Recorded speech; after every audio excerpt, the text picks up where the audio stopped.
contraptions everywhere you look. What's that?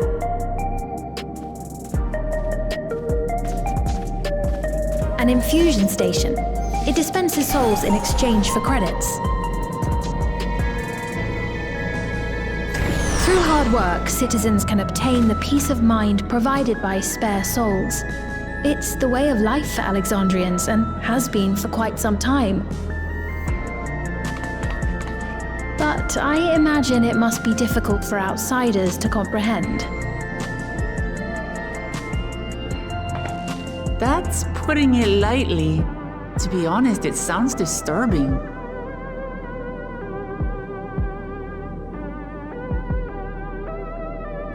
Still, I won't dismiss it out of hand. Practices like these don't arise from nothing. There's a reason why your culture is the way it is, and I'd like to understand. Won't you tell us some of your realm's history?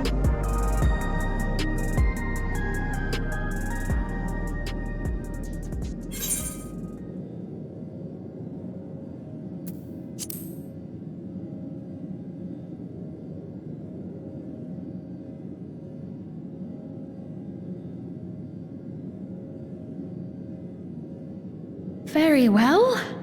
Be warned, though, that it may take a while.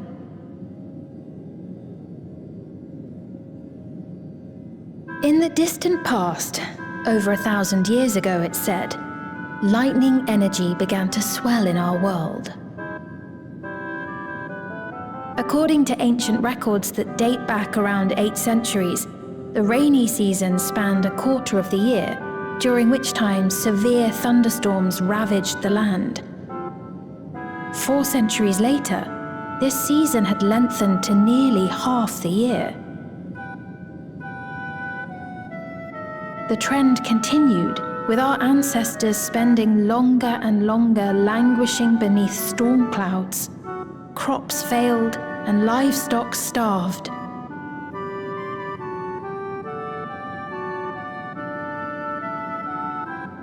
But amidst this growing desperation, a miraculous material was discovered that promised salvation: electrope.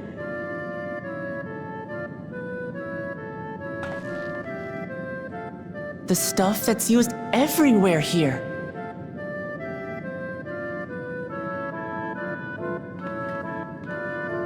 Indeed.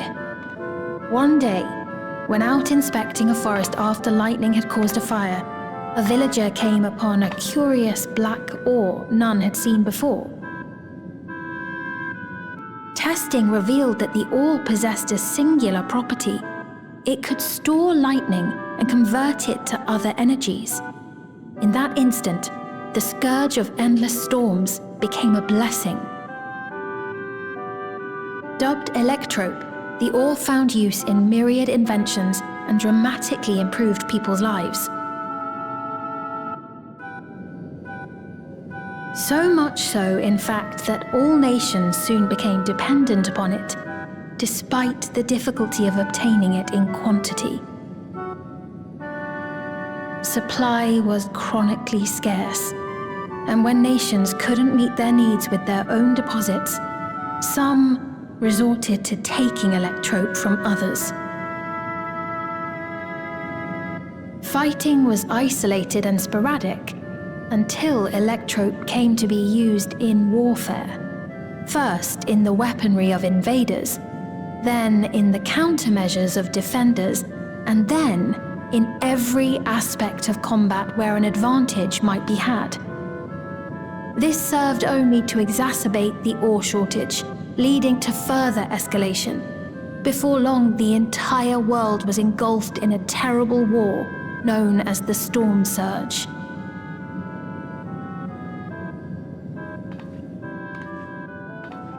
As the war came to a head, Alexandria's neighbor Lindblum committed its stores of electrope to the production of a weapon of mass destruction.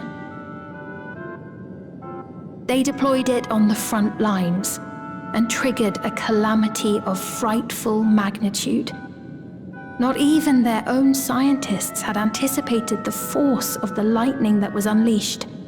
the energy inundated the entire continent, laying it to waste.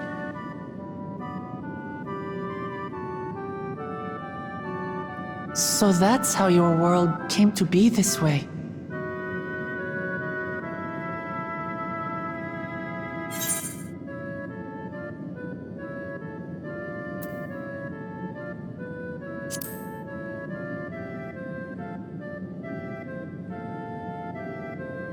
You truly know a great many things that I don't.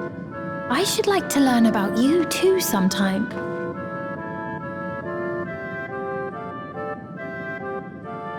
But to continue the tale, the people of Alexandria had already lost much to the war. They lost almost everything else to the Levin. Those who survived bore deep scars, tormented by the memory of loved ones taken too soon. Though they yet lived, the cruel spectre of death was with them always. Seeking a solution, our scientists turned once more to Electrope, and after extensive research, they developed the means to preserve memory and soul. Physical death isn't the end. So long as our memories endure, we may live on. This belief sustained us then, and it sustains us now, granting us comfort. That's quite a tale.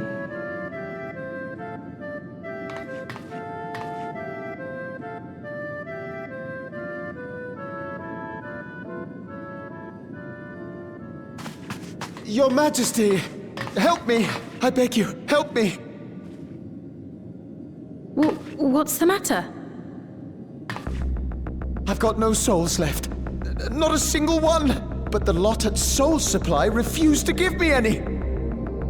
Please, you must do something! My apologies, Your Majesty. This man, he does no work. Instead, he drinks his days away on Trueview. He has only himself to blame if he has no credits for souls. That's not true! I'm a fighter at the Arcadian. Or rather, I was. I haven't been allowed to fight because of the King's decree. It isn't my choice. I see. You're a brave warrior of the arena.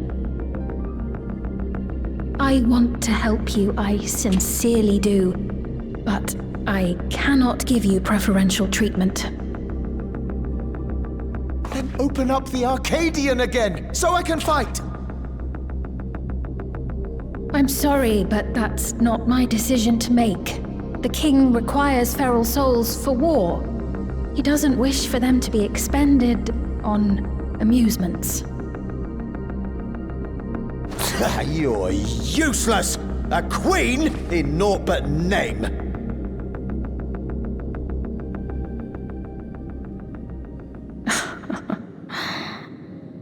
Insolent wretch! How dare you take that tone with Her Majesty? It's quite all right. Such things don't bother me, nor do I think ill of this man.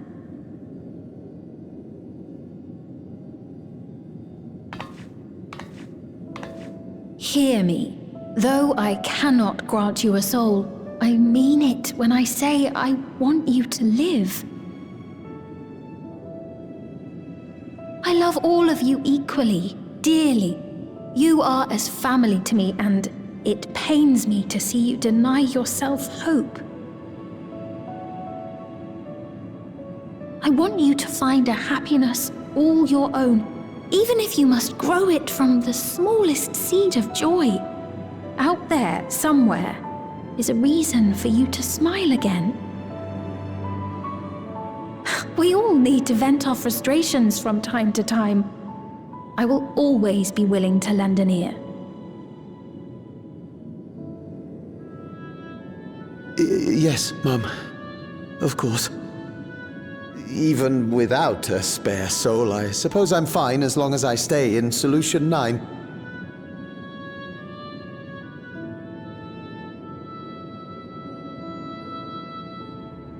I apologize for my rudeness. Good day to you.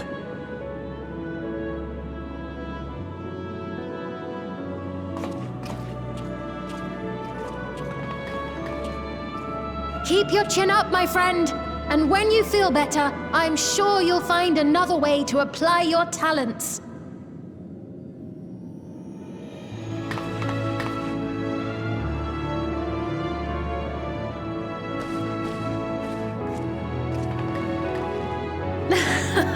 I'm sorry you had to see that.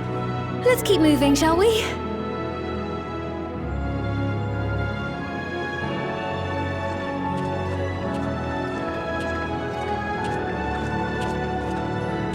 Right, I believe we've visited all the main facilities.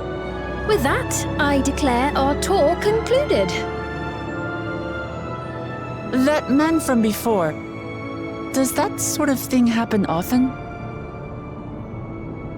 Somewhat. It's unavoidable.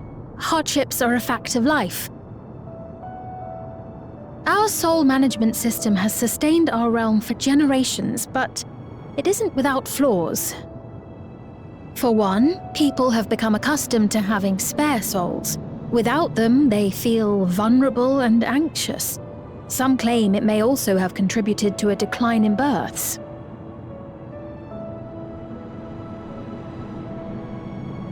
Just thinking out loud, but would it be possible to do away with the system?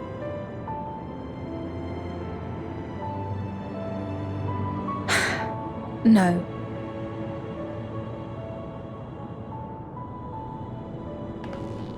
I know it isn't easy to change one's beliefs and way of life. The Mamulja had their reasons for their reliance on blessed siblings, much as you have yours for souls. But if we defeated Zorolja, you'd be able to make all the decisions, right? Then we could work together to fix things, restore your realm to where it belongs, and see where we can go from there.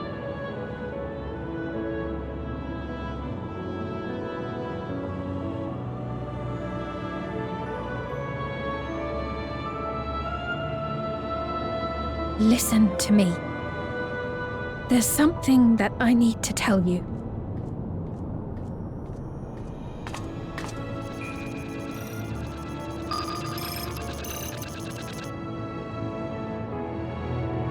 What is it? Actually, never mind. It's nothing of import. Well, it was lovely showing you around. Of course. Of course. Thanks so much for the tour. We've learned not only about your realm, but you as well. For now, our priority is Zorolja. But once we've dealt with him, perhaps I can return the favor and show you to Lihiolal. I'd like that very much.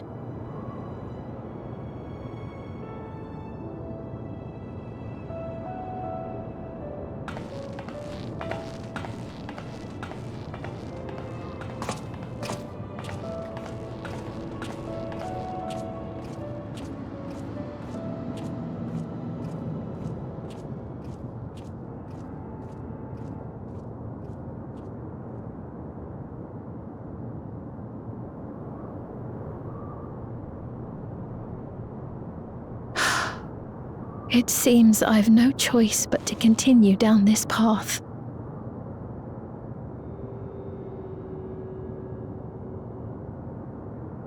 Forgive me, Wuk Lamat, but I must disappoint you.